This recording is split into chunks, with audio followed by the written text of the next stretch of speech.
देता हूँ। तो भाई लोग, इंटेंसिटी ऑफ ग्रेविटेशनल फील्ड जो है वो है फोर्स पर यूनिट मास, यानी कि जो भी फोर्स आ रहा है उसमें मास से डिवाइड कर दो तो ग्रेविटेशनल फील्ड आ जाएगा। ग्रेविटेशनल फील्ड को डिनोट करते हैं ई से, ई फॉर ग्रेविटेशनल फील्ड। कितना होएगा भाई? Force upon mass. बताइए कौन सा मास रखूं, एम रखूं या एम नॉट रखूं? यहाँ पे एम नॉट। हम किसका एम। फील्ड निकाल रहे हैं? हम इसका फील्ड निकाल रहे हैं, हाँ कि ना? Yes sir. हम इसका फील्ड निकाल रहे हैं तो इससे डिवाइड करूंगा, ठीक है ना? सर तो मैं क्या किससे? चीज से डिवाइड करूंगा? एम नॉट, क्योंकि मैं फील्ड किसका निकाल रहा हूं? एम का एम फील्ड का। निकाल रहा हूं, ठीक है ना? तो जिसके थ्रू मैं टेस्ट कर रहा हूं फील्ड वो कौन है? Am not. तो एम नॉट से डिवाइड करूंगा पर यूनिट मास, यानी कि अगर मैं इसकी जगह पे 1 किलोग्राम रख दूं तो इसके ऊपर जो फोर्स लगेगा वही फील्ड है।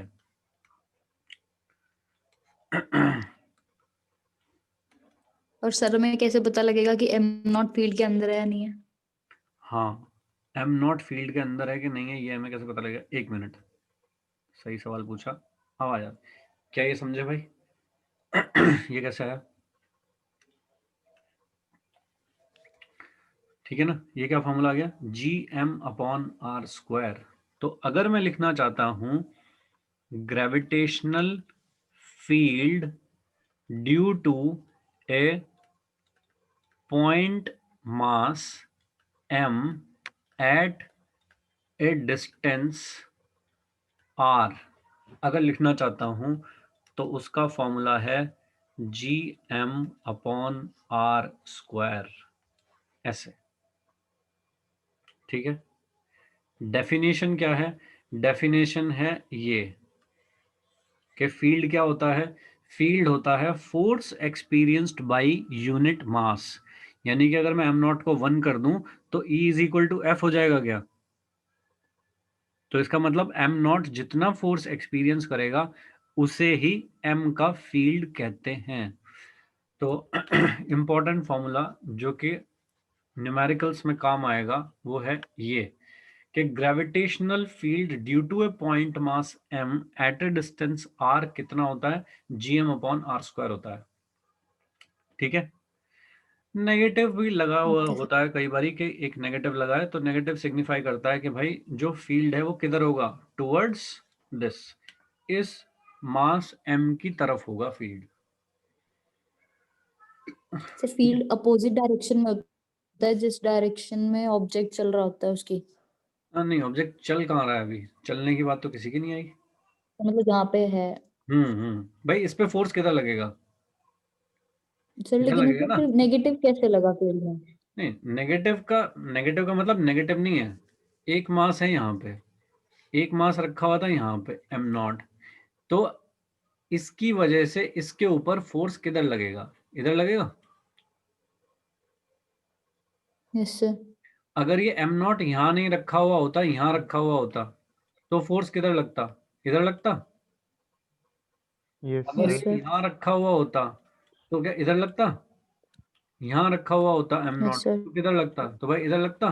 तो क्या मैं देख पा रहा हूँ कि फोर्स हमेशा टुवर्ड्स एम लगेगा, इसकी तरफ लगेगा फोर्स हमेशा। ठीक है क्या? Yes sir. बस ये दिखाने के लिए दिखा रहा हूं कि this is always acting towards the mass m। Okay sir. बस ये चीज दिखाने के लिए दिखा रहा हूं कि that this is negative. Negative का मतलब वो नहीं है कि माइनस है ये, बस ये एक सिग्निफिकेशन है, मतलब signifies that the the field will be always directed towards the mass m। जो पॉइंट मास है जिसका तुम फील्ड निकाल रहे हो, फील्ड उसकी तरफ डायरेक्टेड होगा, डायरेक्शन में। बस ऐसा दिखाया। ठीक है, तो एक पॉइंट मास के फील्ड का जो फॉर्मूला है वो है minus G M upon R square, याद रखने का है। इस पे क्वेश्चन होता है, काम आता है ये। ठीक है दोस्तों, अब आते हैं भाई दिव्या शर्मा के क्वेश्चन पे। क्या था भाई क्वेश्चन, क्या था?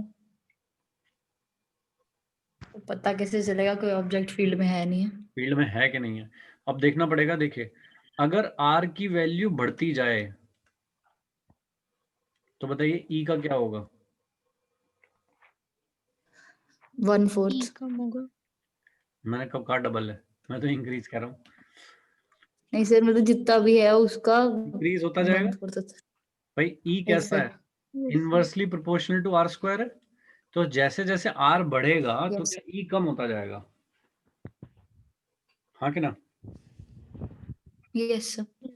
यही सेम चीज होती है ग्राउंड अर्थ के साथ भी, कि अर्थ का अट्रैक्शन अर्थ के सरफेस पे जितना है, जैसे जैसे मैं अर्थ के सरफेस से दूर जाता जाऊंगा तो क्या अट्रैक्शन कम होता जाएगा। तभी तो हमारे जो रॉकेट वगैरह हैं वो ग्रेविटेशन फोर्स से बाहर निकल जाते हैं। Yes sir. और तो सर अर्थ के जितना अंदर जाते जाए तब भी तो कम होता है ना? तब भी कम होता है। वो देखेंगे क्यों होता है, बट पॉइंट इज अभी तो हम बार की बात कर रहे हैं कि जैसे जैसे आर की वैल्यू बढ़ेगी इस फॉर्मूला में, वैसे वैसे ई की वैल्यू भी बढ़ती जाएगी, सॉरी कम होती जाएगी। तो एक टाइम आएगा जब आर जो है बिल्कुल इनफाइनाइट हो चुका होगा, बहुत ज्यादा, ठीक है ना, बहुत ज्यादा हो चुका होगा। तो उस टाइम पे ई कितना हो जाएगा? 1/इन्फिनिटी। 1/इन्फिनिटी क्या यस होता है? सर। 0। Not zero. डिफाइंड। नहीं, 1/इन्फिनिटी इज टेंडिंग टुवर्ड्स 0। तो अगर आर इन्फिनिटी को टेंड करेगा तो ई किसको टेंड करेगा? 0 को टेंड करेगा, यानी कि कम होता जाएगा। भाई यहाँ से दिख पा रहा है, जैसे जैसे आर बढ़ता जाएगा वैसे वैसे ई कम होता जाएगा। आर अगर बहुत ही ज्यादा हो गया, एकदम एकदम लाखों करोड़ों किलोमीटर कर दिया तुमने, तो ई की वैल्यू तो 0 से ही हो जाएगी अप्रोक्सीमेटली। ठीक यस है। तो एक पॉइंट मास के लिए आर डिस्टेंस पे फील्ड कितना होगा, उसका फॉर्मूला है gm/r²। ठीक है दोस्तों। एक बात बिल्कुल दिमाग में सेट करने की है कि आया कहाँ से है, इस फॉर्मूला से आया। तो फोर्स तो वेक्टर होता है, तो फील्ड कैसा होगा? वेक्टर होगा क्या? तो yes sir. Field is a vector quantity. Field is vector quantity. और अगर फील्ड वेक्टर है तो भाई इसको भी ट्रीटमेंट कैसा दिया जाना चाहिए? वेक्टर समेशन वाले ट्रीटमेंट करके। दिए जाने चाहिए। जैसे कि क्वेश्चन कैसा आता है कि भाई तुमने यहाँ पे एक पार्टिकल रख दिया, यहाँ पे रख दिया, दोनों से इक्वल डिस्टेंस पे, यानी कि दोनों से ए डिस्टेंस पे, इन दोनों के बीच की डिस्टेंस भी ए है सपोज, और दोनों से ए डिस्टेंस पे एक पॉइंट है यहाँ पे पी, और इन मास की वजह से पी पॉइंट पे फील्ड निकालना चाहता हूँ। तो ये एक पॉइंट मास हो गया, ये एक पॉइंट मास हो गया, उनकी वजह से पी पॉइंट पे फील्ड निकालना चाहता हूँ। तो एक फील्ड बताइए इसकी तरफ होगा क्या E1, और एक इसकी तरफ होगा E2। तो E1 कितना हो यस गया भाई? सर। gm/a²। और E2 भी कितना हो गया मैग्नीट्यूड में? gm/a²। स्क्वायर। लेकिन एक है इधर की तरफ, एक है इधर की तरफ, दोनों के बीच का एंगल कितना है? 60। तो भाई अगर मुझे 60 नेट फील्ड निकालना है तो क्या मुझे a² + b² + 2 + 2ab cos theta. cos theta ये करना पड़ेगा क्या? Yes sir. ठीक है, ये वाला काम हम पहले भी कर चुके हैं फोर्स के लिए। फोर्स कितना आया था भाई? Yes sir. f√3 आया था क्या? ठीक है क्या? तो इसलिए ये भी वैल्यू कितनी है ई, ये भी कितनी है ई, E1 E2 दोनों को। तो क्या मैं अब इसे e√3 लिख दूं? तो क्या हो जाएगा यस भाई? सर। gm/a² × √3। इतना हो गया भाई नेट। ध्रुव पिछली क्लास में था क्या?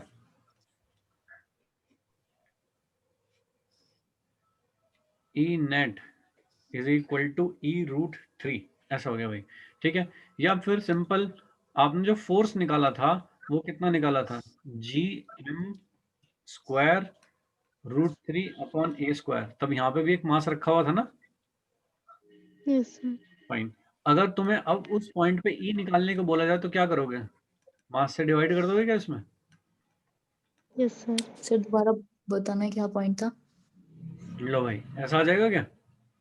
भाई पिछले यस क्लास में सर। हमने फोर्स के लिए सॉल्व किया था कि नहीं ऐसा, कि यहाँ पे 3 फोर्स यस सर। 3 मास पार्टिकल रखे हैं, तो इस वाले पॉइंट पे कितना फोर्स लगेगा, इधर की तरफ निकाला था, वो आया था f√3, इतना आया था। ठीक है। फील्ड की क्या डेफिनेशन है? फील्ड क्या होता है? Force upon mass. Yes sir. ये रहा भाई, कहाँ चला गया? ये रहा, फोर्स अपॉन मास। तो वहां पे मैंने कर दिया फोर्स अपॉन मास, ऐसा कर दूं तब भी तो आ जाएगा gm/a² × √3, है ना? तो या तो ऐसे करके निकाल लो, दोनों के फील्ड लेके वेक्टर समेशन करके ऐसे निकाल दो, या फिर फोर्स लेकर के और उसमें डिवाइड कर सकते हैं। ठीक है। Okay sir. Okay sir. Fine. एक मास रखा है यहाँ पे m, ठीक है, एक मास रखा है यहाँ पे 4m, ऐसा। इनके बीच की जो डिस्टेंस है वो है सपोज 10a। कितनी डिस्टेंस है दोनों के बीच की? डिस्टेंस है 10a। Point where field due to both will be 0। दोनों की वजह से फील्ड कहाँ पे 0 होगा? जल्दी से बता दो। कर चुके हैं पिछली क्लास में ऐसा।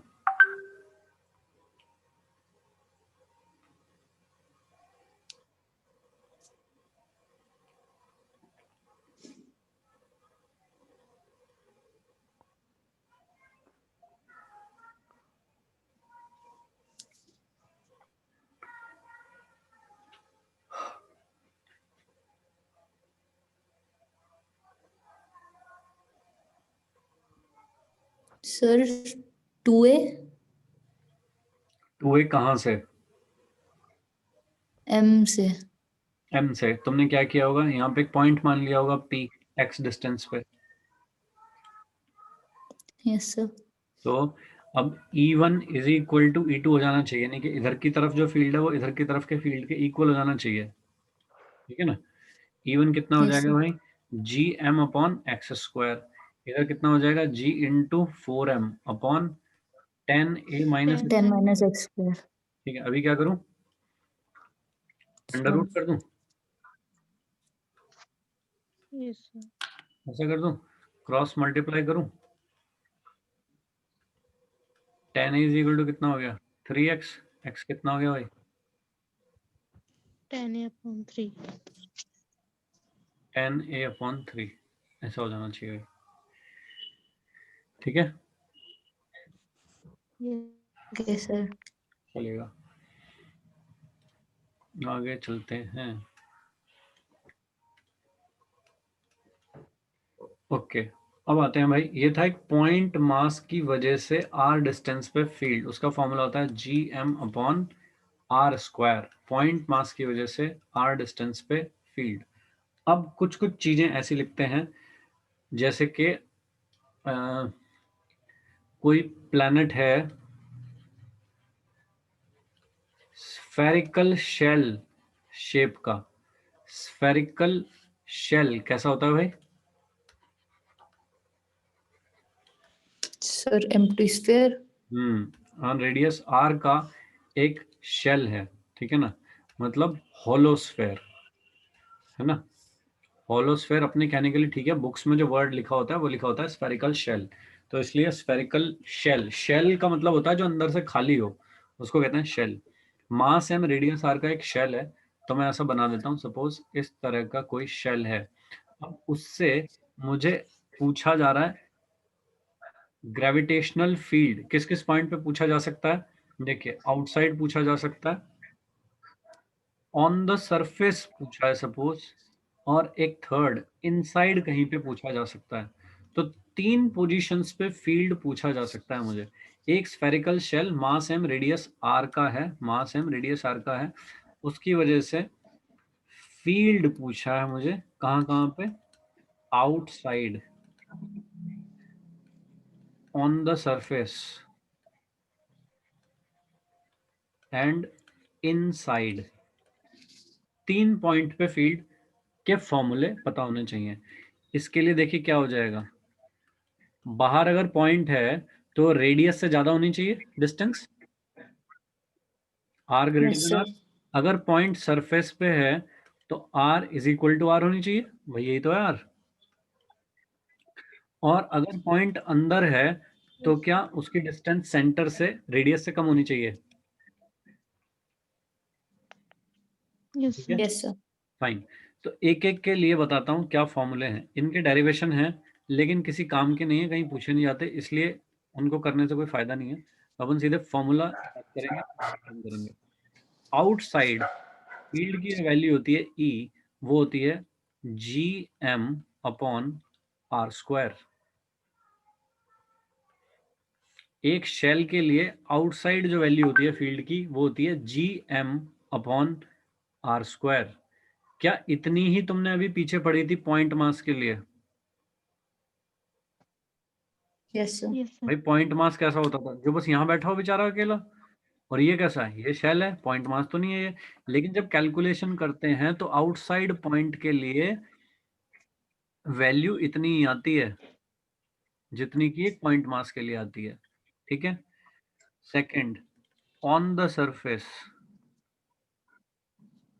ऑन द सरफेस जो वैल्यू आएगी उसमें क्या हो जाएगा? आर की जगह पे क्या आ जाएगा बस?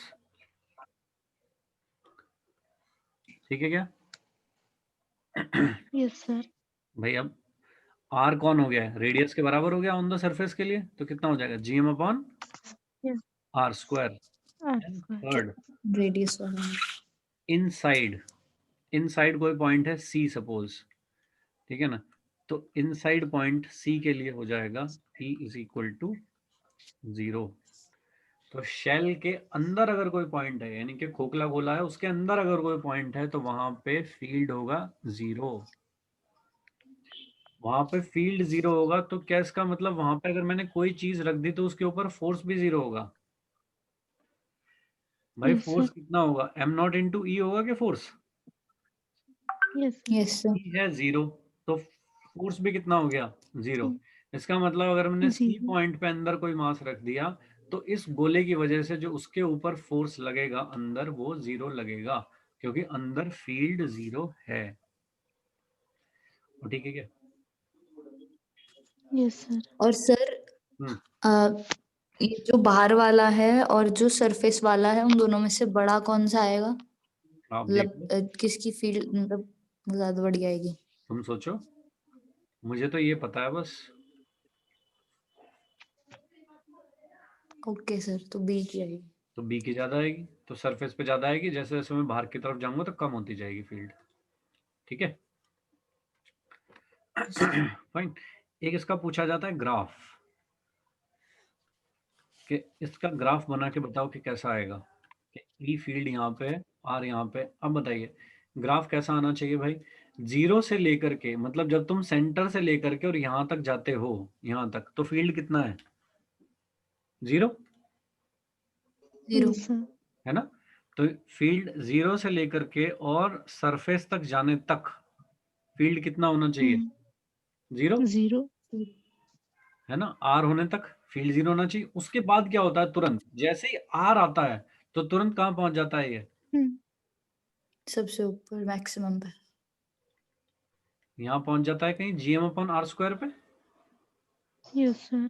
और क्या उसके बाद ये कम होता जाएगा? जैसे जैसे आर बढ़ेगी वैसे वैसे कम होता जाएगा। Yes, yes sir. sir. और जब आर इंफिनिटी को टेंड कर रहा होगा तो ई किस चीज को टेंड कर रहा होगा? Zero. 0। 0 को। तो मैंने दिखा दिया ऐसा, अगर आर इंफिनिटी को टेंड कर रहा है तो ई 0 की तरफ जा रहा है। Yes, sir. ठीक है क्या? ये वाला ग्राफ है जो पूछा Yes, जाता है sir. नॉर्मली। ठीक है। अब इस ग्राफ में एक छोटा सा ट्विस्ट है कि देखिए यहाँ पे माइनस भी तो होता है एक। Yes, sir. क्या कहते हो? Yes sir. अगर लगाना चाहूँ तो ठीक है, वैसे ये ग्राफ ठीक है, कोई दिक्कत नहीं है इसमें, दिस इज करेक्ट।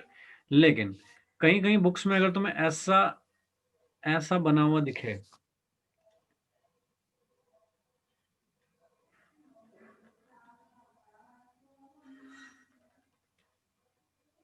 बोलिए क्या जस्ट इसका मिरर इमेज है ये? Yes, yes sir. सर। भाई ये वाला पॉइंट कितना होगा? Minus G M upon R square. बोलो दोस्तों, कोई दिक्कत नहीं है? यस सही सर। है? Yes, sir.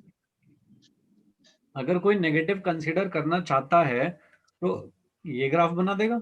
अगर कोई नेगेटिव नहीं कंसीडर कर रहा है तो कौन सा बना देगा? तो ये वाला। सही है क्या? Yes, sir. वेरिएशन डायरेक्शन दिखा रहे हैं चेंज ना? मैग्नीट्यूड। वो वेरिएशन तो ठीक दिखा रहे हैं ना? 0 से लेकर के यस आर सर। तक तो 0 है, और उसके बाद फिर एक्सपोनेंशियली डिक्रीज होते गया। ये कहेगा कि नहीं एक्सपोनेंशियली इंक्रीज होते गया। भाई ये तो बोलेगा कि माइनस से 0 हो रहा है ना कोई चीज। भाई कोई चीज -10 थी और उसके बाद फाइनली 0 हो रही है तो ये कहेगा कि बढ़ रही है। हम कहेंगे कि नहीं 10 थी और 10 से 0 हो रही है तो घट रही है। बस ये तो फर्क आएगा। Yes, sir. तो साइन का बस इतना सा डिफरेंस हो सकता है, बाकी कुछ नहीं है। अब नाउ द क्वेश्चन कम्स कि अगर 4 ऑप्शन दे रखे हों और 2 ऑप्शन ये और ये हों उनमें, बताओ कौन सा टिक करोगे, ये या ये? 2 ऑप्शन और हैं सी और डी, लेकिन वो तो बिल्कुल ही गलत हैं। चलो वो तो कुछ ऐसे दे रखे हैं, सपोज ऐसा ऐसा दे रखा है, ऐसा, ठीक है, ऐसा दे रखा है, ये तो बिल्कुल ही गलत हो गए। बताइए Yes. ए या बी में से क्या टिक करोगे? A. देखिए बी में क्या है, बी में सिर्फ B. मैग्नीट्यूड है, डायरेक्शन तो नहीं है। Yes, sir. No, sir. लेकिन ए में मैग्नीट्यूड भी है और डायरेक्शन भी है। Yes, sir. कौन सा Yes, ज्यादा sir. बढ़िया है? A. A. तो अगर कोई डायरेक्शन भी कंसिडर कर रहा है तो भाई ए, ठीक है। तो अगर एग्जाम में दोनों बैठे हुए हैं ऑप्शंस में, तो it means A is more correct rather than B. लेकिन अगर ए है ही नहीं, फिर तो बी पे मारना है। समझे क्या? Yes, sir. Okay, sir. ठीक है, तो A is more correct than B. समझे? ये याद रखने अपने को फॉर्मूले, ये अपने काम आएंगे। अंदर शेल के अंदर फील्ड 0 होता है, शेल के सरफेस पे GM upon capital R square होता है, और शेल के बाहर निकल जाऊं तो जीएम अपॉन आर स्क्वायर के रेट से कम होता चला जाता है। याद रहेगा सर? इसके बेस पे एक क्वेश्चन करेंगे हम, जैसे कि देखिए इस तरह का है भाई, एक शेल ऐसा है, उसको कवर करते हुए एक और शेल है, ऐसे है। इसका मास है m1, रेडियस है r1, इसका मास है m2, रेडियस है r2। यहाँ पे एक पॉइंट है, दोनों के सेंटर से r डिस्टेंस पे। बताइए कितना होगा फील्ड? शेल 1 शेल 2, क्या ए पॉइंट पे फील्ड दोनों की वजह से होगा? Yes, Yes, sir. sir. कितना होगा? G m1 upon R square plus G m2 upon R square. GM2 upon R भाई आर square. कहाँ से लेते हैं? सेंटर से लेते हैं, Yes. तो आर तो सेम Yes, होगी sir. ना दोनों के लिए। Hmm. तो सर लेकिन रेडियस तो अलग अलग है ना दोनों की। होती रहे, जब हम बाहर के किसी पॉइंट पे लिखते हैं तो ये जो आर लेते हैं, ये कहाँ से लेते हैं? सेंटर से अच्छा। लेके उस पॉइंट तक की डिस्टेंस लेते हैं। Yes sir. Yes. सही लिया है तो मैंने? Hmm. ये वाली डिस्टेंस कहाँ से है? सेंटर से लेकर के उस पॉइंट तक की डिस्टेंस है, तो दोनों में वही लूंगा। बोलिए सही है क्या? Okay, sir. Fine. Yes next sir. आते हैं भाई, पॉइंट है यहाँ पे, तो इस पे लिखनी है मुझे फील्ड। बताइए कितनी होगी? एक के सरफेस पे है और एक से आउटसाइड है, बताओ कितनी लिखोगे? GM upon capital R square plus जी GM upon R square. m2 upon r2 square, ऐसा होगा क्या? एक के सरफेस पे है, इसके सरफेस पे है ये वाला पॉइंट, Yes, तो sir. सरफेस पे क्या होती है भाई? Yes. जीएम अपॉन रेडियस का square. Yes, sir. Yes sir. तो जी m2 upon r2 square plus, दूसरे वाले पे चलो, इसके लिए कहाँ है पॉइंट? बाहर। बाहर के लिए क्या होगा? Outside. सेंटर से डिस्टेंस लिख देते हैं। सेंटर से डिस्टेंस कितनी है भाई? r2 स्क्वायर है क्या? Or yes sir. समझे क्या? कितना हो जाएगा भाई? yes, sir. जी कॉमन ले लो, m1 प्लस m2 अपॉन नीचे r2 स्क्वायर कॉमन है। बोलो समझे क्या? Yes, yes sir. सर। यहाँ पे है पॉइंट, यहाँ पे सी पॉइंट। बताइए GM1 upon small r square. G m1 upon R C कह देता हूँ, सपोज इस डिस्टेंस को, सी पॉइंट की डिस्टेंस है, आर सी कह देता हूँ, R C square plus, yes sir. हाँ जी m2 का सर उसका तो जीरो Sir, होगा, उसके तो inside है अंदर तो है। zero होगा. इनसाइड हो गया भाई, इसके तो इनसाइड हो गया पॉइंट, तो इसका तो जीरो हो गया, और इसके आउटसाइड है तो अंदर वाले की वजह से होगा। Hmm. डन, बहुत बढ़िया। इस पे चलते हैं भाई, ये पॉइंट है एक डी पॉइंट, बताइए कितना होगा? GM1 upon capital GM R1 upon square. G m1 upon square. r1 square, ठीक है क्या? Yes sir. Yes, sir. सही है। इस पे आ जाते हैं यस भाई, सर। एक पॉइंट यहाँ पे है, सपोज पी, पी लिख देता हूँ, चलिए Zero. पॉइंट है यहाँ पे, पी पॉइंट पे कितना होगा? जीरो होगा क्या? Zero. Yes, sir. बोलिए दोस्तों, समझ गए? Yes, sir. चलिए ऐसा है 1 2 3, ठीक है ना, मतलब M1 R1 M2 R2 M3 R3 ऐसा है भाई, ठीक है। इस वाले पॉइंट पे बताओ, फिर B पे, फिर C पे और फिर D पे, जल्दी जल्दी बता दो। सर ए पॉइंट के लिए तो g common G M1 M plus M2 plus M3 upon R square. Correct है भाई, R स्क्वायर। B पे बी पे भी यही होगा, बस रेडियस लास्ट वाले सर्कल की। कैसा है शुद्ध, yes sir. ऐसा हो जाएगा। हम्म C पे तो M1 M2 तो का जी लेंगे M1 जो plus M2 upon RC square. R2 square. ऐसा yes sir. D पे जी M1 upon R3 square. R1 sir. R1 square. अच्छा सॉरी, ये R3 होना चाहिए था, है ना। Yes. yes sir. फाइन, चलेगा। आई थिंक क्लियर है अभी किस तरह से लिखे जाते हैं। yes sir. ओके, चलिए, ये हो गया एक हॉलो स्फेरिकल शेल की वजह से इनसाइड ऑन द सरफेस और आउटसाइड फील्ड क्या होता है। आउटसाइड वही होता है जो पॉइंट मास का होता है, GM/R स्क्वायर। सरफेस पे सरफेस की रेडियस रख दो और अंदर 0 होता है। अब इसमें एक दूसरा क्वेश्चन क्या पूछा जाता है, इस तरह से कि देखिए भाई, एक था स्फेरिकल शेल और उसके अंदर एक पार्टिकल था यहाँ P पॉइंट पे, ठीक है ना, और उसको यहाँ पे लेके जाया गया Q पॉइंट पे। M नॉट मास था, इसको डिस्प्लेस करके यहाँ पे लेके गए, इसका मास था M, रेडियस थी R, और ये था एक शेल, ठीक है ना। तो बताइए कितना वर्क डन होगा।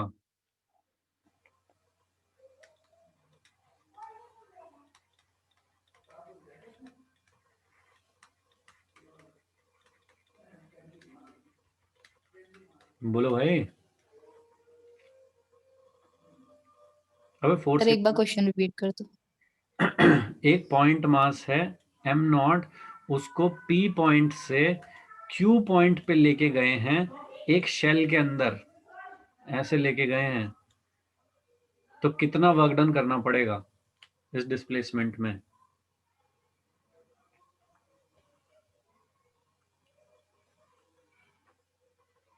बताइए फोर्स कितना minus होगा। G अरे फोर्स बताओ कितना है। ओके, नहीं बताओगे। फील्ड बताओ कितना है अंदर किसी भी पॉइंट पे। 0। 0 0। अब बताओगे फोर्स कितना है, 0 वर्क डन कितना होगा। 0 0। बस खत्म। सर फोर्स 0 क्यों? अच्छा, अच्छा हाँ ठीक है सर, पीछे दिखाओ, याद आ गया, याद आ गया, ये रहा। याद आ गया।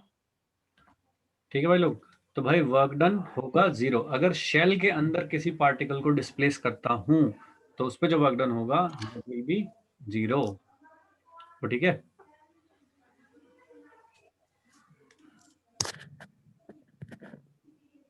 डिपेंड अपॉन, ठीक है। एक क्वेश्चन कैसे पूछा जाता है भाई, यहाँ पे है M नॉट मास, ये था M मास, रेडियस R का एक शेल था, इस पार्टिकल को यहाँ से उठा करके यहाँ रख दिया डायमेट्रिकली ऑपोजिट पॉइंट पे, यहाँ रख दिया इस पार्टिकल को उठा करके, ठीक है। वर्क डन कितना होगा वर्क डन। फोर्स तो 0 नहीं है। sir M naught into G M upon 2R square. Okay, चलिए फिर से एकदम स्टेप बाय स्टेप चलेंगे। हम कौन सा फोर्स पढ़ रहे हैं, ग्रेविटेशनल पढ़ रहे हैं Gravitation. क्या। Yes sir. क्या सर ग्रेविटेशनल फोर्स कंजर्वेटिव होता है क्या, ओके ना। Yes sir. Fine, Yes sir. Conservative force की डेफिनेशन होती है कि उसका जो वर्क डन है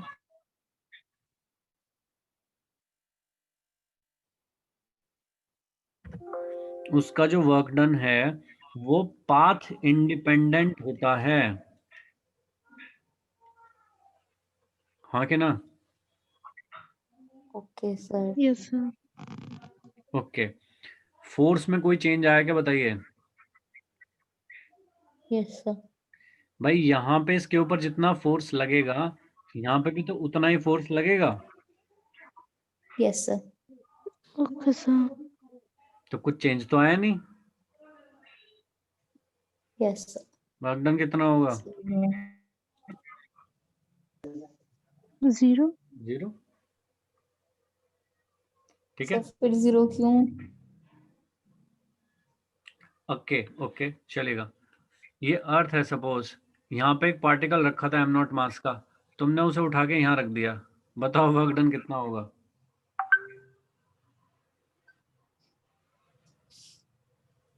सर कुछ तो हुआ ही है, खुद ही थोड़ी उड़ के चला जाएगा वो।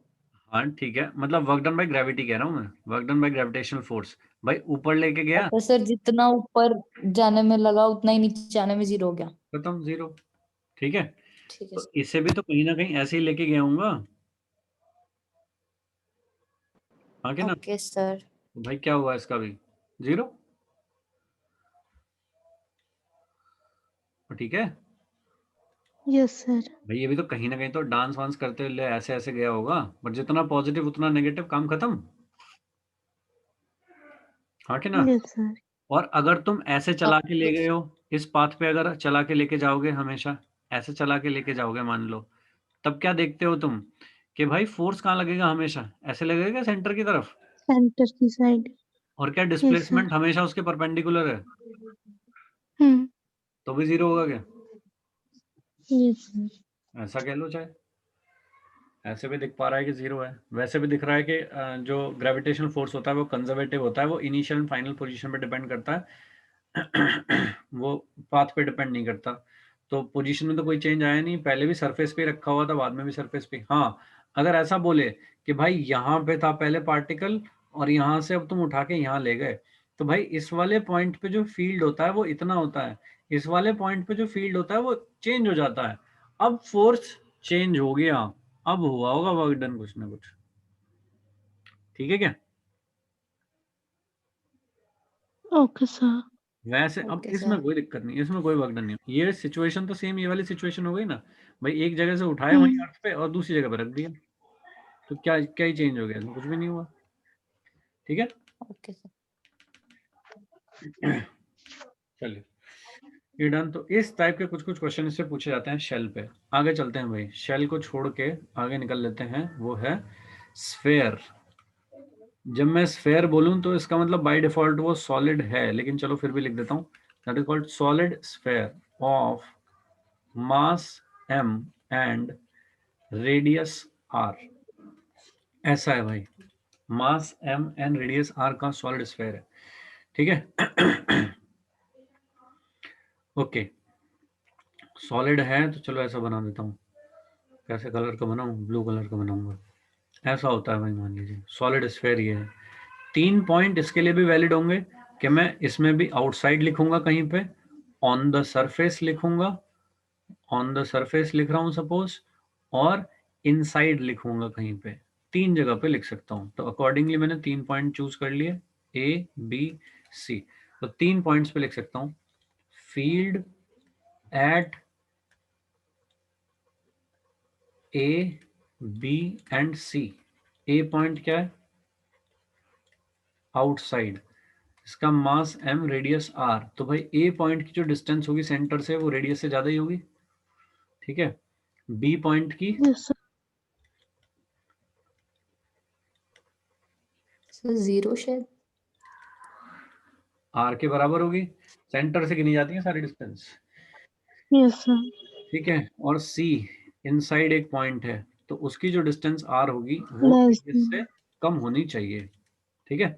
तो ए पॉइंट यानी कि आउटसाइड हम लिखना चाहते हैं फील्ड, तो उसका फॉर्मूला तो सेम वही होता है जो शेल के लिए या फिर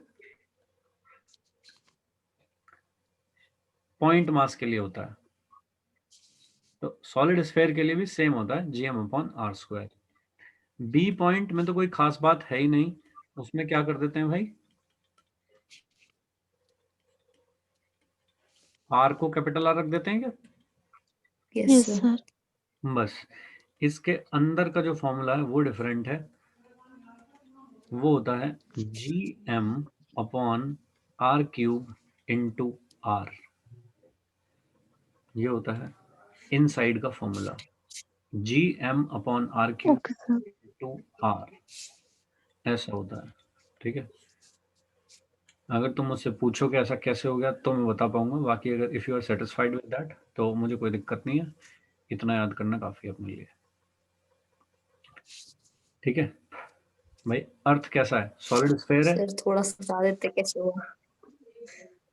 ओके, देखिए बाहर वाले में तो कोई दिक्कत नहीं हो, तो सेम ही चल रहे हैं सबके। बाहर से अगर किसी चीज को देखूंगा तो पूरा मास सेंटर पे कंसंट्रेटेड मान सकता हूँ, तो जो पॉइंट मास के लिए होता था वही हो जाएगा। ठीक है, बात है Yes, अंदर sir. की। अंदर क्या सीन हो रखा है देखिए, अभी मैंने तुमसे पूछा था पीछे वाला जो था अभी, कि शेल के लिए कितना होता है, शेल के अंदर कितना होता है भाई? तुमने बोला 0 है ना। शेल के अंदर कितना है? 0. 0.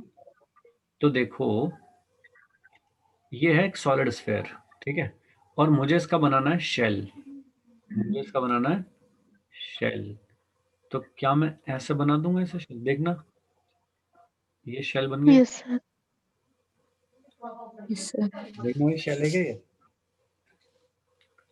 Yes, sir. तो इसके अंदर कितना होगा? 0।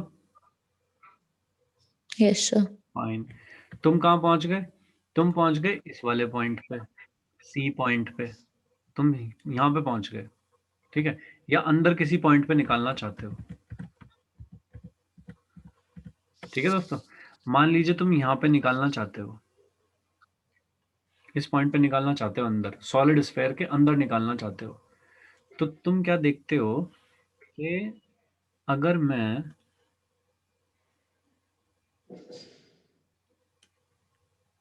ऐसा कर दूं,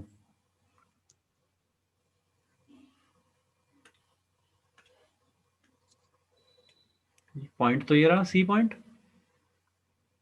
Yes, sir. ये क्या हो गया Inner boundary हो गया. भाई? ये क्या हो गया? भाई ये हो गया एक शेल जो अंदर से खोखला है। Yes, sir. Yes, sir. तो ये जो मैंने दिखाया ये वाला, इस सारे की वजह से अंदर सी पॉइंट पे फील्ड कितना होगा? GM भाई नहीं, और जितनी इसकी रेडियस है उसका स्क्वायर. शेल के अंदर कितना होता है? 0. 0। तो ये जो सारा लेकिन तुम्हें दिखाई दे रहा है, ये जो सारा दिखाई दे रहा है, इसकी वजह से सी पॉइंट पे फील्ड कितना होगा? 0। ये तो शेल के अंदर है 0. ना सी पॉइंट, तो Yes, sir. समझ रहे हो क्या? Yes, sir. फाइन, तो सी पॉइंट पे जो फील्ड होगा वो होगा किसका? यहाँ जो मास है उसका ही तो होगा। Yes, sir. क्या कहते हो दोस्तों, बताओ। yes, Yes, sir. sir. मैं जो कहना चाह रहा हूँ समझे हो कि नहीं समझे हो? Yes, sir. Yes, sir. कि ये जो सी पॉइंट है इस पे जो फील्ड होगा वो इन सब की वजह से तो हो नहीं पाएगा, क्योंकि ये तो हो गया शेल, और शेल के अंदर किसी भी पॉइंट पे 0 होता है। तो इस सारे की वजह से सी पॉइंट पे जो फील्ड हो गया वो 0 हो गया। डन। किसकी वजह से बचेगा? इसकी वजह से ही तो बचेगा जो अंदर अंदर मास है यहाँ पे। Yes, sir. फाइन, अंदर का मास, अगर इस पूरे का मास m रेडियस r है, तो भाई अंदर का मास m थोड़ी ही होगा, कुछ और हो जाएगा ना। मान लीजिए m डैश हो गया अंदर का मास। ठीक है क्या? Okay, ठीक है, sir. अब बताओ डेंसिटी क्या होती है? Mass upon volume. देखना भाई, ऐसी हो जाएगी कि density. Yes, sir. Yes, sir. Fine, अब डेंसिटी तो चाहे बाहर से ले लो चाहे अंदर की ले लो, सेम ही होनी चाहिए। Yes, sir. अंदर की डेंसिटी कितनी हो जाएगी? 4/3 पाई r क्यूब, इतनी हो जाएगी क्या? Yes, sir. ओके, ये जो सी Yes, पॉइंट sir. है ये इस वाले स्फेयर के कहाँ है? सरफेस पे। Yes, Yes, sir. sir. अंदर सफेद दिखा रखा है मैंने, उस सफेद स्फेयर के ये सी पॉइंट कहाँ है? सरफेस पे है क्या? Yes, sir. सरफेस पे कितना होता है field? GM upon R square. R क्या चीज है? Radius इस केस में इसकी radius small r. Small R square. Yes, sir. Mass कितना? m डैश लूंगा क्या? Yes, sir. ठीक है क्या? Yes, sir. जरा इन दोनों को इक्वल रखो, जब दोनों डेंसिटी है तो दोनों इक्वल तो होनी चाहिए। Yes, sir. Yes, sir. क्या ये हो जाएगा m upon R cube is equal to m dash upon small r cube? Yes, sir. क्या मैं m डैश की वैल्यू यहाँ पे रख दूं? देखना भाई, Okay, sir. तो कितना हो जाएगा gmr अपॉन r क्यूब। ठीक है, Okay, sir. लॉजिक से निकाला, नो डेरिवेशन। बोलो दोस्तों। Okay, sir. तो अंदर अगर किसी भी पॉइंट पे निकालना हो तो मैं दो पार्ट में डिवाइड कर लूं, एक तो शेल बना लूं और अंदर रेडियस का एक स्फेयर बना लूं। ठीक है ना? इसी तरह से मैं यहाँ पे एक शेल बना लूं और एक सॉलिड स्फेयर बना लूं, तो एक अंदर वाला सॉलिड स्फेयर हो गया, बाहर वाला शेल हो गया। तो सी पॉइंट पे इस बाहर वाले शेल की वजह से कितना हो जाएगा? 0। और ये जो अंदर वाला स्फेयर है, ये जो अंदर वाला स्फेयर है, इसकी वजह से लिख दूंगा सी पॉइंट पे कितना होगा। बस यही तो काम किया है मैंने। Yes, sir. समझ गए क्या? Yes, sir. ये तीनों फॉर्मूले याद रखेंगे अपन। तो बाहर का और सरफेस पे तो कोई फर्क नहीं पड़ रहा, वो तो जी अपॉन आर स्क्वायर ही खिंचा आ रहा है तब से। सरफेस पे तो कैपिटल आर लिख लो। अंदर में चेंज आया, अंदर शेल के अंदर 0 होता है और सॉलिड स्फेयर के अंदर G M small R upon R cube होता है। और ये गलती कभी मत करना, जो भी डिस्टेंस ली जा रही है सारी सेंटर से ली जा रही है हमेशा, तो सरफेस से मत ले लेना कोई भी डिस्टेंस। समझे क्या? Yes, sir. ओके, चलेगा। अब आते हैं भाई लोग, यहाँ तक ठीक है क्या? Yes, sir. फाइन। अब आते हैं भाई एक्सीलरेशन ड्यू टू ग्रेविटी पे। ठीक है, एक्सीलरेशन ड्यू टू ग्रेविटी कैसा होता है भाई? ऐसी होती है, मान लीजिए अर्थ। ठीक है, ब्लू कलर की बनाऊंगा भाई। ऐसी होती है अर्थ। फाइन, अर्थ के यहाँ पे रखा हुआ है कोई मास, यहाँ पे रखा है कोई मास। बताओ, तुम जब इसका वेट लिखते हो तो क्या लिखते हो? Weight of any mass m on the surface of earth. बताओ कितना लिखते हो? M into GM G. upon R square. mg लिखते हो, simple. Yes, Yes, sir. sir. भाई जो नीचे की तरफ फोर्स लग रहा है वही तो लिखते हो। ठीक है ना? Yes, sir. फाइन। एक्चुअली क्या ये किसका फोर्स है? जितने फोर्स से Force of Earth. This is force exerted by earth on mass m। On point. बताइए यही होता है क्या? Yes, sir. तो वो फोर्स Yes, होगा sir. कितना? क्या वो force G M E GM. M upon R E square होगा? Yes, sir. और क्या यही एम जी है? Yes, sir. तो W is equal to. तो जी कितना हो गया भाई?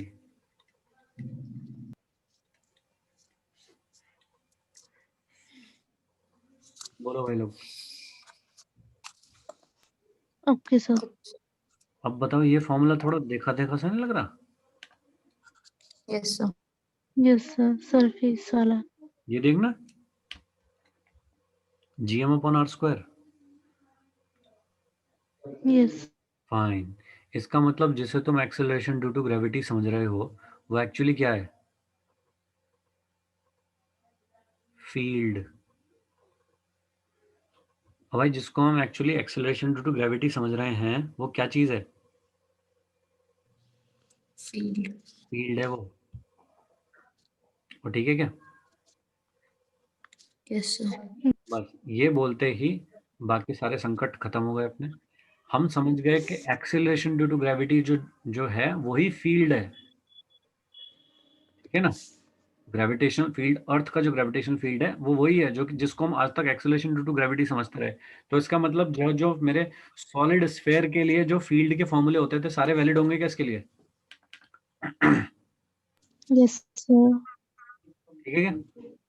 जो भी मेरे फील्ड के फॉर्मूले Yes, sir. सॉलिड स्फीयर के लिए, अर्थ क्या है, एक सॉलिड स्फीयर है क्या, तो अर्थ के लिए सॉलिड स्फीयर वाले सारे फील्ड के फॉर्मूले वैलिड होंगे, ठीक है।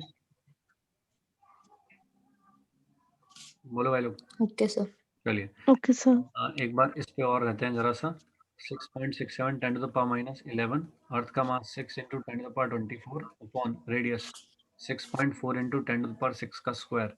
इससे जब सारी कैलकुलेशन करूंगा तो वैल्यू आती है 9.8 9.8. मीटर पर सेकेंड स्क्वायर, ठीक है ना। या फिर अगर ये फील्ड है तो भाई फील्ड तो होता है F अपॉन एम, ऐसा होता है ना। फील्ड की यूनिट क्या हो जाएगी, न्यूटन पर किलोग्राम हो जाएगी क्या। Yes, sir.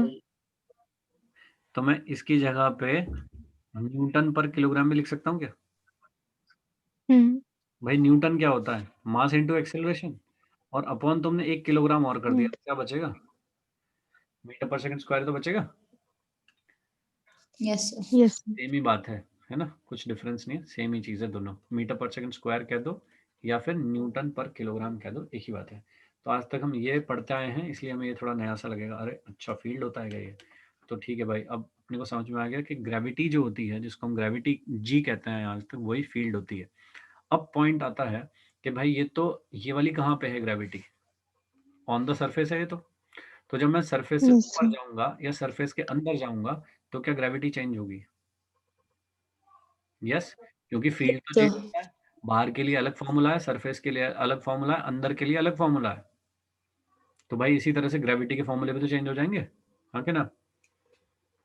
yes, sir. Yes, sir. Fine, तो भाई अब आते हैं वेरिएशन ऑफ जी, अगला टॉपिक, वेरिएशन ऑफ जी। किस किस चीज पे वेरी होता है भाई, हाइट पे वेरी होता है क्या। Yes, sir.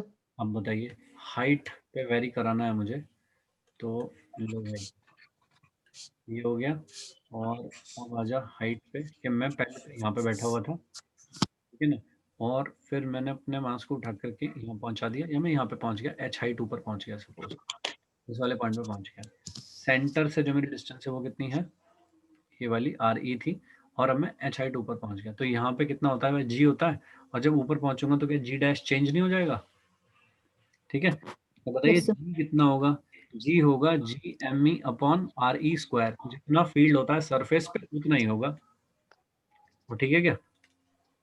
Yes, sir. Yes, sir. Fine, लेकिन जब आप आउटसाइड जाते हो, आउटसाइड जाते हो किसी पॉइंट पे, तो फील्ड कितना हो जाता है, G M G upon M R square, ऐसा हो upon जाता है क्या। RE plus H. Fine, R क्या है भाई, आर ई प्लस एच, तो कितना हो जाएगा, जी एम ई अपॉन आर ई प्लस एच का स्क्वायर, इतना हो जाएगा क्या जी, तो मैं इसको जी डैश कह देता हूँ सब।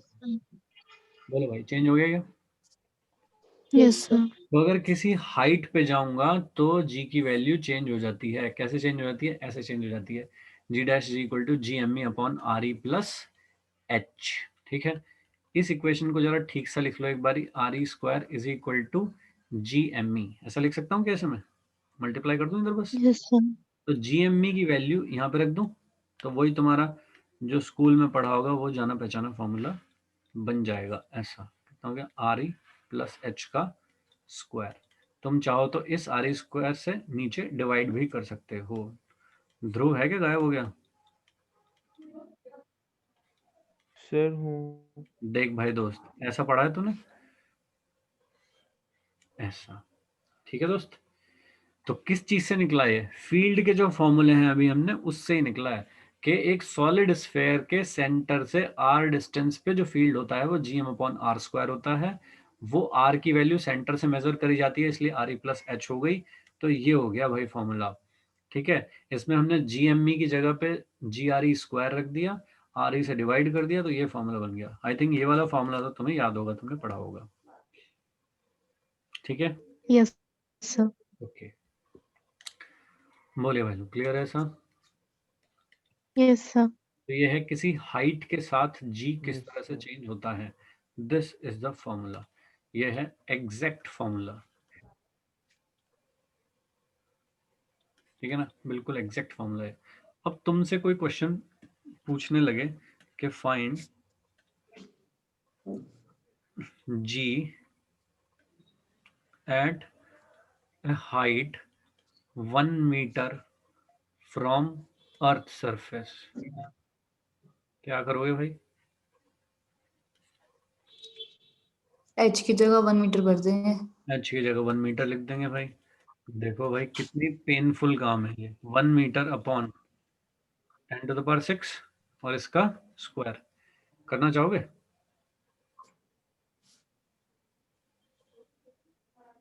सर हो ही जाएगा। 1 अपॉन 10⁶, 10⁶ कितना होता है? 10 लाख। 1 अपॉन 10 लाख, वैल्यू आएगी क्या ये? नहीं सर, बहुत अप्रोक्सीमेटली बढ़िया जी आएगी। आ जाएगा ये तो। 1 मीटर हाइट में कितना चेंज हो जाता होगा, ठीक है क्या? वहां यस सर। चलेगा। तो भाई 1 किलोमीटर कर लो, चलो 1 किलोमीटर में तो कुछ हो जाएगा चेंज। 10 kilometre, 100 kilometre. तो इस तरह से जो भी हाइट पूछी जाए वो वाली हाइट रखता रहूंगा, इससे कुछ कुछ वैल्यू आती रहेगी जी की। कर सकता हूँ calculation? Yes sir. Fine, done. चलिए अभी इसके साथ थोड़ा और खेलना है हमें। क्या आपने बाइनोमियल पढ़ लिया है? Yes, sir. फाइन। क्या मैं इसे ऐसा लिख सकता हूँ?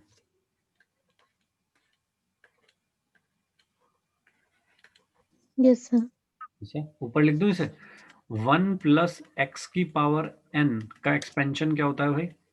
nc0, nc1 एक्स की पावर 1, nc2 एक्स की power 2 and so on. Yes ऐसा होता है क्या Yes, sir. Divya? Yes sir. ऐसा होता है? Yes sir.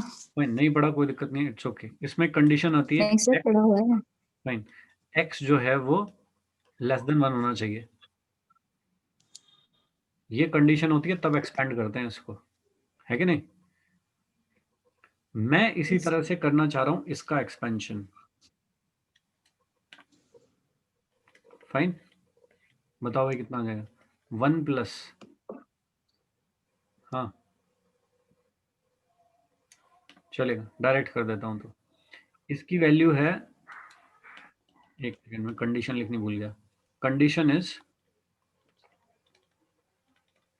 कि if h is very less than 1, h is very less than 1, तो h अपॉन आर ई क्या बहुत छोटा हो जाएगा 1 से? Yes sir. तो h अपॉन आर ई का अगर स्क्वायर आएगा या क्यूब आएगा या पावर 4 आएगी तो वो तो बहुत बहुत बहुत ही छोटी हो जाएगी 1 से। Yes sir. नेग्लेक्ट कर दूं क्या उसको? क्योंकि आप देखते जा रहे हो यहाँ पे x का स्क्वायर आ गया, फिर x का क्यूब आएगा, x की पावर 4 भी आएगी, ठीक है क्या? तो ये तो सब बेकार टर्म है मेरे लिए। Yes. तो स्क्वायर के आगे ये छोड़ देता हूँ, बस यहाँ तक रख लेता हूँ। ये कितने होते हैं? ये हो जाता है 1 प्लस एन एक्स। कितना आ जाता है भाई? NC1 की वैल्यू होती है n, ठीक है? तो कितना आ जाएगा? NC0 की वैल्यू होती है 1, तो इसकी जगह क्या आ जाएगा? 1, इसकी जगह क्या आ जाएगा? n, और ये आ जाएगा x। तो कितना आ जाएगा भाई? 1 प्लस एन एक्स। लेकिन कंडीशन क्या है? जब ये बहुत छोटा हो तब वो सारी हायर टर्म्स नेग्लेक्ट करूंगा, ठीक है भाई? और ठीक है, okay sir. Yes, sir. Neglect all higher terms. तो वो सारी हायर टर्म्स नेग्लेक्ट कर दी, तो g dash is equal to g कितना हो जाएगा? 1 प्लस एन एक्स। एन कितना है मेरा? -2 इंटू एक्स कितना है? h upon R E. तो कितना हो गया? 1 माइनस 2h अपॉन आर ई। ये हो गया भाई लोग फॉर्मूला, ठीक है? लेकिन कब वैलिड है? Okay, sir. और स्मॉल वैल्यूज ऑफ h की छोटी वैल्यू के लिए ये फॉर्मूला वैलिड है। कहाँ तक लगा सकता हूँ मैं बता देता हूँ, फिर भी अप टू 100 किलोमीटर तक लिख सकता हूँ ये वाला फॉर्मूला, तब तक तो ठीक रिजल्ट देगा, ठीक है ना? h की वैल्यू अगर 100 किलोमीटर के आसपास तक हो तब भी ये फॉर्मूला ठीक रिजल्ट देगा, कोई दिक्कत नहीं है। हाँ, उससे ज़्यादा है कि अगर 1000 किलोमीटर पे तुमने ये फॉर्मूला लगा दिया तो गलत आंसर देगा, तब आपको लगाना चाहिए ये वाला फॉर्मूला। इसीलिए मैंने पीछे लिखा था कि ये फॉर्मूला है एग्जैक्ट फॉर्मूला, इसको कहीं भी लगाया जा सकता है, लेकिन इस वाले फॉर्मूले को सिर्फ वहीं लगाया जा सकता है जहां पे h की वैल्यू 100 किलोमीटर से कम है। बोलिए ठीक है क्या? Okay, question, sir. Okay, sir. find change in g for 1 kilometer above earth surface।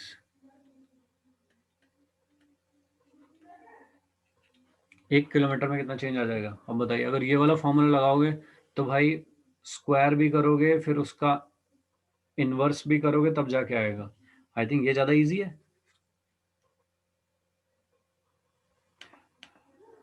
ठीक है क्या? तो क्या करेंगे भाई, जी 1 माइनस 1 किलोमीटर अपॉन नीचे कितना रख दूं, 6400 किलोमीटर। देखना, सॉरी इंटू 2 भी है, Mm. 2h upon 6400 kilometre. Yes, sir. बोलो दोस्तों, इसकी कैलकुलेशन आसान है उसके रेस्पेक्ट में, लेकिन हमेशा Yes, ध्यान sir. रखना,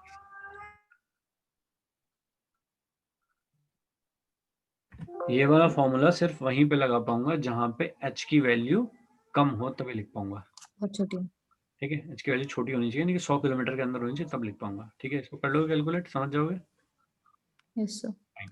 अब इसी को थोड़ा और आगे लेके चलते हैं, इस फॉर्मूले को, जी 1 माइनस 2h अपॉन आर ई, ये वाली चीज इंपॉर्टेंट है तुम्हारे स्कूल के पर्सपेक्टिव से। G dash is equal to g minus ji into 2h upon R e, ऐसा लिख सकता हूँ जी से मल्टीप्लाई करके। Yes, sir.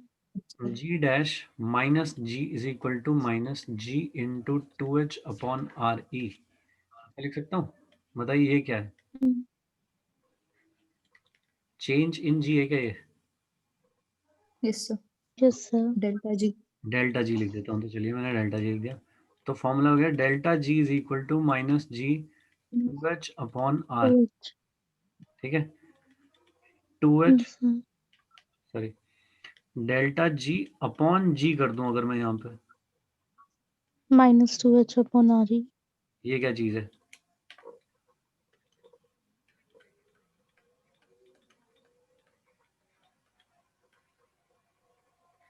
इसको कहते हैं fractional change, change upon original, change upon original को कहते हैं फ्रैक्शनल चेंज। ठीक है, फिर Okay, एक sir. आता है परसेंटेज चेंज, एक फॉर्मूला आता है परसेंटेज, Into 100.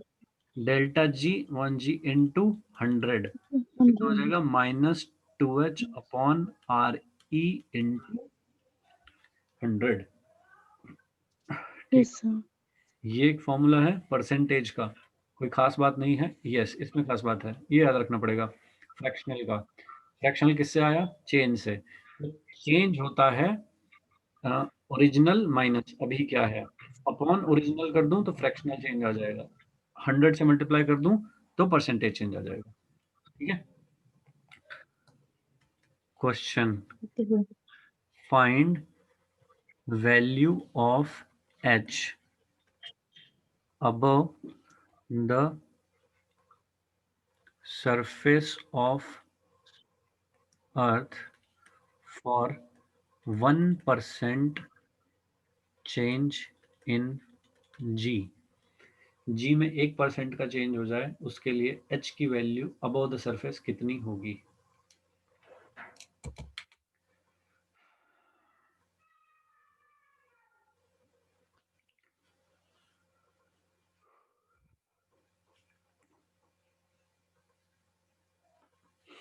बोलो भाई लोग।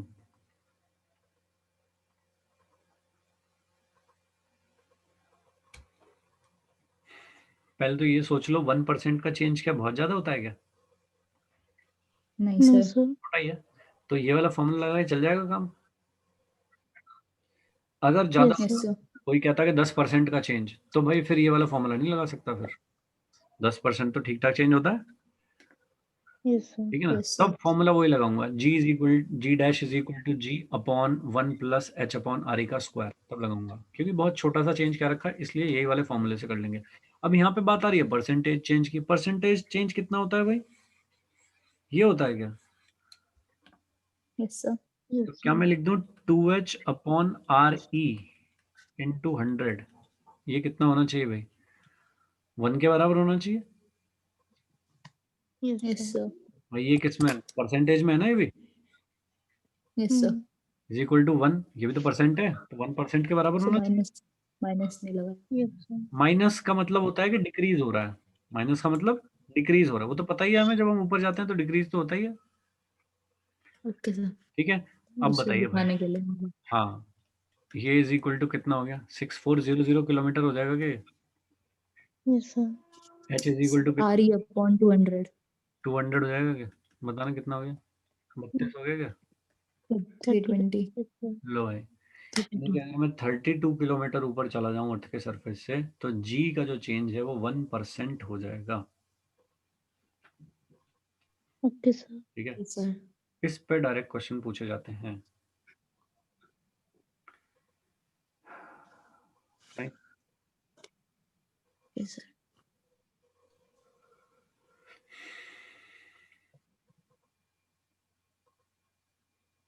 ओके, तो ये सारा काम हुआ किसके लिए?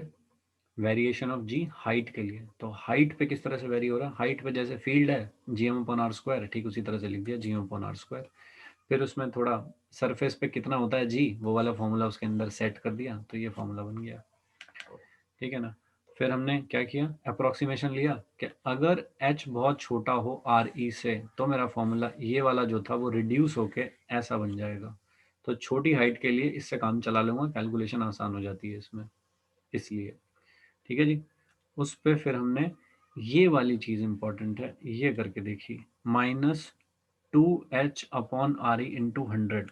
नेगेटिव ये कह रहा है कि जैसे जैसे आप सरफेस से दूर जाओगे तो फील्ड कम होता जाएगा। ठीक है ना भाई, जो आप चेंज देख रहे हो उसमें नेगेटिव आ रहा है कि नहीं? चेंज नेगेटिव आ रहा है, इसका मतलब आपके जो भी सामान है वो कम होता जा रहा है पहले से, तभी तो नेगेटिव आया वो। Yes, sir. तो जैसे जैसे आप दूर जाओगे वैसे वैसे जी की वैल्यू कम होती जाएगी, बस ये दिखा रहा है नेगेटिव, तो चलेगा। जल्दी से अपन करते हैं वेरिएशन बिकॉज ऑफ डेप्थ। तो वेरिएशन बिकॉज ऑफ डेप्थ कैसे करते हैं भाई? डेप्थ भी बिल्कुल जैसे हाइट करी थी वैसे डेप्थ है। डेप्थ के लिए क्या होगा? पॉइंट कहाँ पे होगा भाई? ये सरफेस था, सरफेस के अंदर होगा कहीं पे पॉइंट, सेंटर। तुम हो बेटे, ठीक है। तो यहाँ से पूरी जो डिस्टेंस थी यहाँ तक, ये वाली, ये कितनी है? आर ई, रेडियस के बराबर। अब Yes, sir. डेप्थ किसको कहते हैं भाई? डेप्थ इसको कहते हैं या इसको कहते हैं? Sir, Second ऊपर one. वाले. इसको कहते हैं डेप्थ। Yes, sir. Yes. ये तो सेंटर से डिस्टेंस होगी पॉइंट की, जिस पॉइंट पे भी निकालना चाहते हो। तो तुमको बोला जाए suppose we want to calculate G at a depth D, किसी डेप्थ डी पे निकालना चाहता हूँ, सरफेस से डी डिस्टेंस नीचे निकालना चाहता हूँ। ठीक है ना, ऐसा बोला जाए तुम्हें। ओके, तो जब हमें पता है कि एक्सेलरेशन ड्यू टू ग्रेविटी तो एक्चुअली फील्ड होता है, तो क्यों ना मैं इस पॉइंट पे फील्ड निकाल दूं, सॉलिड स्फीयर के अंदर किसी पॉइंट पे फील्ड का फॉर्मूला लगा दूं। Yes, sir. ठीक है, तो मैं फील्ड का फॉर्मूला लिखता हूं, field inside a solid sphere. क्या लिखते हैं भाई? E is equal to ji M GMR upon R cube. R cube, ऐसा लिखते हैं। अब क्योंकि ये अर्थ है तो अर्थ का मास ले लूंगा, अर्थ की रेडियस ले लूंगा, ऐसा हो जाएगा। लेकिन ये आर डिस्टेंस कहाँ से होती है?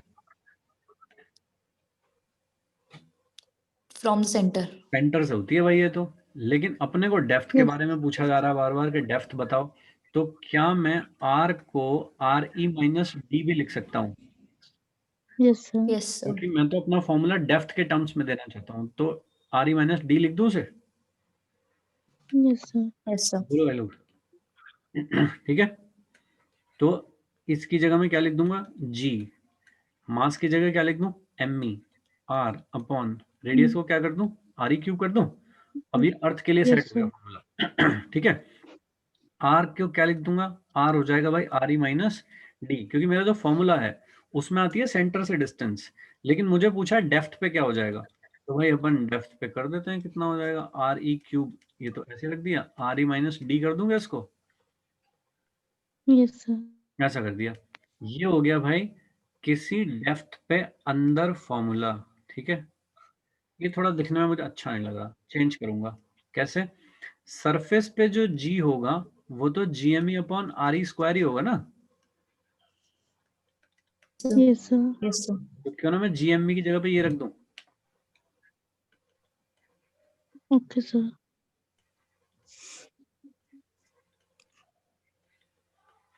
लो भाई, ऐसा हो जाएगा क्या? बोलो दोस्तों, Yes, sir. Yes, sir. ऐसा हो जाएगा?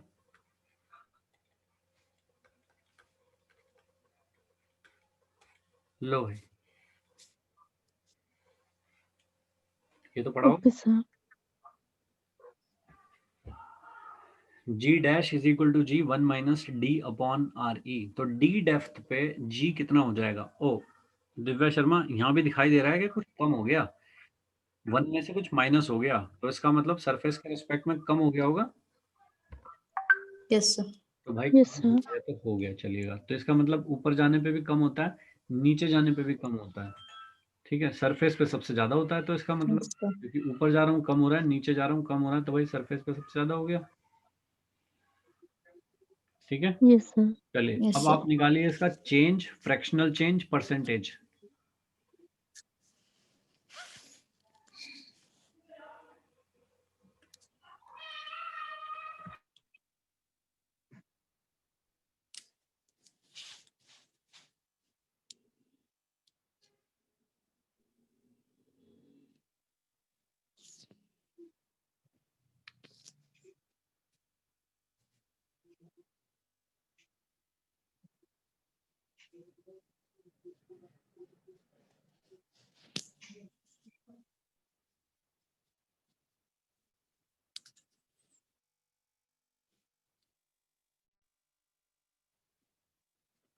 सर डेल्टा G तो हो गया G D by RE। सही है। और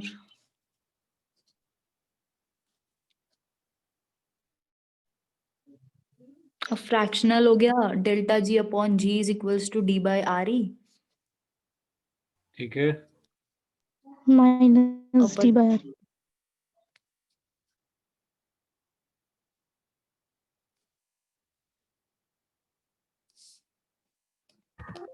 और परसेंटेज के लिए 100 से मल्टीप्लाई कर दो, ठीक है। Yes, sir. Yes, sir. Minus बस ये दिखा रहा है कि भाई वो डिक्रीज हो जाएगा, ठीक है ना। सही है। Okay, sir. दोनों फॉर्मूले हैं, ये एक तो ये फॉर्मूला हो गया G dash is equal to G 1 minus D upon RE। दूसरा ये वाला फॉर्मूला, ऐसा भी यूज कर सकता हूँ, मतलब सेम ही बात है, या फिर ये वाला, सॉरी ये वाला फॉर्मूला यूज कर सकता हूँ, पर यहाँ पे ध्यान रखना सेंटर से लिखनी है फिर डिस्टेंस, ठीक है। इसमें Okay, जो sir. D लिखी जा रही है वो सरफेस से नीचे कितना है वो लिखा जा रहा है, सरफेस से नीचे, ठीक है क्या। अच्छा, सरफेस से Yes, नीचे sir. अगर यहाँ पे हुआ D डिस्टेंस पे तब भी सेम होगा क्या? Yes, sir. हाँ, Yes. यहाँ पे हुआ D डिस्टेंस पे तब भी सेम होगा, यहाँ पे हुआ D डिस्टेंस पे तब भी सेम होगा। भाई अंदर के सारे Yes. ये वाले पॉइंट D डिस्टेंस वाले मिलके भी तो एक स्फेयर ही बनाएंगे, Yes, sir. तो इन सारे पॉइंट्स पे भी सेम होगा फील्ड, ठीक है। चलिए ऐसा आ गया भाई।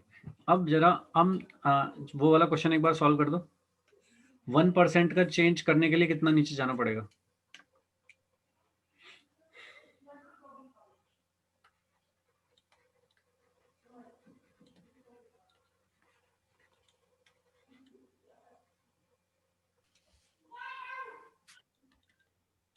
So 64 kilometer.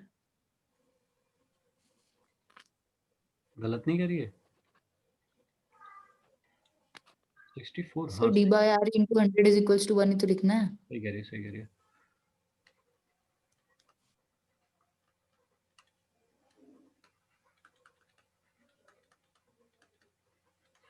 ऐसा है दोस्तों, ठीक है क्या। देखिए ये फॉर्मूला जो है वो एग्जैक्ट फॉर्मूला नहीं है, ये स्मॉल हाइट्स के लिए फॉर्मूला है, ठीक है ना। जबकि डेप्थ में ऐसी कोई कंडीशन नहीं है, ठीक है, डेप्थ स्मॉल होनी चाहिए, नहीं, डेप्थ का फॉर्मूला करेक्ट है, समझ रहे हो बात। डेप्थ का फॉर्मूला एग्जैक्ट है, करेक्ट है, कोई दिक्कत नहीं है। जबकि जो हाइट का फॉर्मूला है वो स्मॉल हाइट के लिए है, ये वाला फॉर्मूला। और अगर आपको एग्जैक्ट फॉर्मूला लिखना है तो g dash is equal to g upon 1 plus h upon R e का स्क्वायर लिखना पड़ेगा। ओके, इसमें परसेंटेज चेंज कितना आता है? 2h अपॉन आर ई आता है क्या? Yes, sir. इसमें परसेंटेज चेंज कितना आता है? डी अपॉन आर ई आता है क्या? D by R. Yes, sir. Yes, sir. क्या आप देख पा रहे हो कि नीचे जाने का परसेंटेज चेंज और ऊपर जाने का परसेंटेज चेंज में कौन ज्यादा है? ऊपर वाला। ऊपर वाला। क्या ऊपर वाला नीचे वाले का ट्वाइस है? Yes, sir.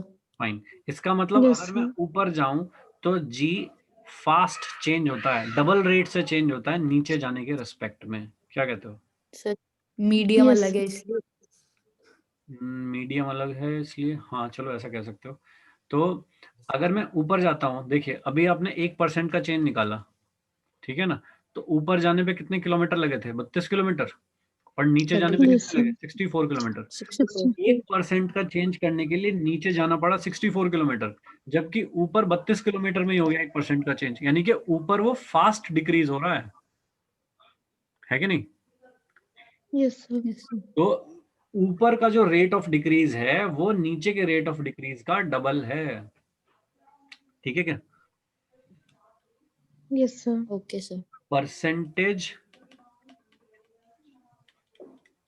Change of decrease of G is twice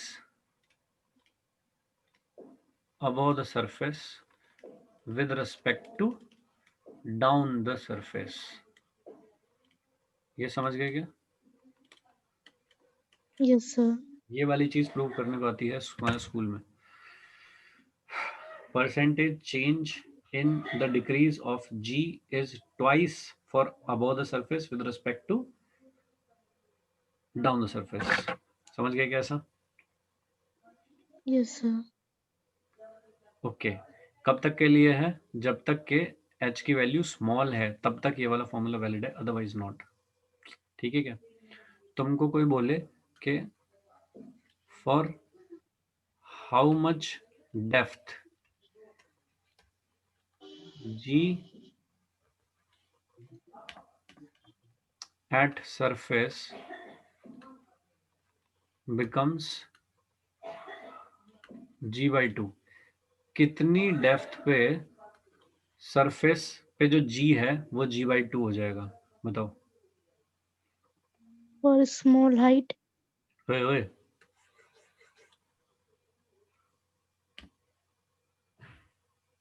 depth चल रही है। अरे 9:20 हो गए बेटे, चलो जल्दी बताओ।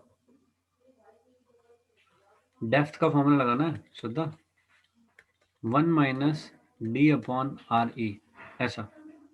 ठीक है, जी डैश को कितना लिखोगे भाई? g/2, ऐसा Yes, हो sir. जाएगा क्या? डी अपॉन आर ई कितना हो गया? 1/2। डी कितना हो गया? R E by 2। ठीक है, यानी कि अगर Okay, मैं sir. अर्थ की रेडियस के आधे तक पहुंच जाता हूँ, यानी 3200 किलोमीटर नीचे पहुंच जाता हूँ, तो 9.8 जो है वो आधा हो जाएगा, 9.8/2 बचेगा उस पॉइंट पे। ठीक है क्या? Yes, sir. Okay, sir. For how much height G at surface becomes g/2, तो बताइए। RE/4। कैसे करा तुमने? g dash is equal to g 1 minus 2h upon R E. तो अच्छा पानी हो गई। बहुत बढ़िया। 2h upon R E is equal to कितना हो जाएगा? ध्रुव है क्या यहाँ पे? ऐसा हो जाएगा, ठीक है? Yes, sir. सर ये उससे भी तो आ गया, RE/2 मतलब डेप्थ हाँ, इज हाफ यहाँ ऑफ। पे 2h होता है, 2h होता है तो 2 से और डिवाइड कर दो, ऐसा करा है ना तुमने? Yes sir. बहुत बढ़िया, तुम्हें मिलता है एक बड़ा सा 0।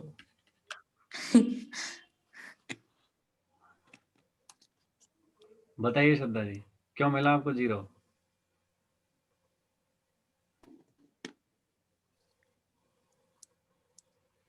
ये जो फॉर्मूला है ये किसके लिए है?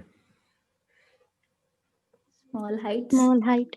स्मॉल हाइट या स्मॉल चेंज इन जी के लिए ये फॉर्मूला है, ठीक है क्या? तुम जो अगर यहाँ जी। से हाइट निकालोगे तो कितनी आ रही है? 1600 किलोमीटर। ये कोई छोटी यस मोटी हाइट सर। होती है क्या? नहीं सर। No sir. लगा लो ये फॉर्मूला। नो नहीं सर। सर। ना लगा पाओगे भैया, ध्यान रखो, आंखें खुली रखो, खतरा चारों तरफ है। ये लगेगा g/2, ये करोगे ठीक है। दोनों साइड का अंडर रूट कर दो ऐसे, जी तो कट ही जाएगा, ओके सर। क्या हो जाएगा? 1 plus h/r(e) is equal to √2। तो h/r(e) कितना हो गया? √2 - 1। h कितना हो गया भाई? √2 - 1 इंटू RE। ये है करेक्ट आंसर। खतरनाक। Okay sir. समझे क्या? Okay sir. भाई मैं 100 किलोमीटर तक के लिए कह रहा हूँ ये फॉर्मूला, तुमने आंसर क्या निकाल रहे हो यहाँ पे? 1600 किलोमीटर, फिर भी वही फॉर्मूला लगा रहे हो, ठीक है? या फिर क्वेश्चन से ही पता चल जाना चाहिए। बताना इसमें इसमें कितना चेंज हुआ? 50% का चेंज हो गया क्या? Yes sir. भाई 50% का चेंज कोई छोटी बात होती है? तो ये फॉर्मूला नहीं लगेगा, ठीक है क्या? तो आंखें खोल के काम करना भाई, और ठीक है। Yes sir. चलिए, तो ये हमने काम कर लिया जी पे। एक चीज रह गई बस, वो थी रोटेशन। अर्थ के रोटेशन से जी कैसे चेंज होगा, ठीक है ना? उसका फॉर्मूला हम नेक्स्ट टाइम पे करते हैं। चलो नेक्स्ट टाइम पे करते हैं, अभी कुछ नहीं करता मैं। तो मैंने आज हाइट का निकाला, हमने फील्ड पे काम किया है, और उसके बाद हमने जी का हाइट पे और डेप्थ पे क्या चेंजेस होते हैं वो निकाले हैं। उन पे बेस करके कुछ क्वेश्चन किए हैं जहाँ पे तुम गलती कर सकते थे। ओके, चलिए अब मैं तुम्हें कुछ क्वेश्चन भेज दूंगा, वो सॉल्व कर लेना, ठीक है?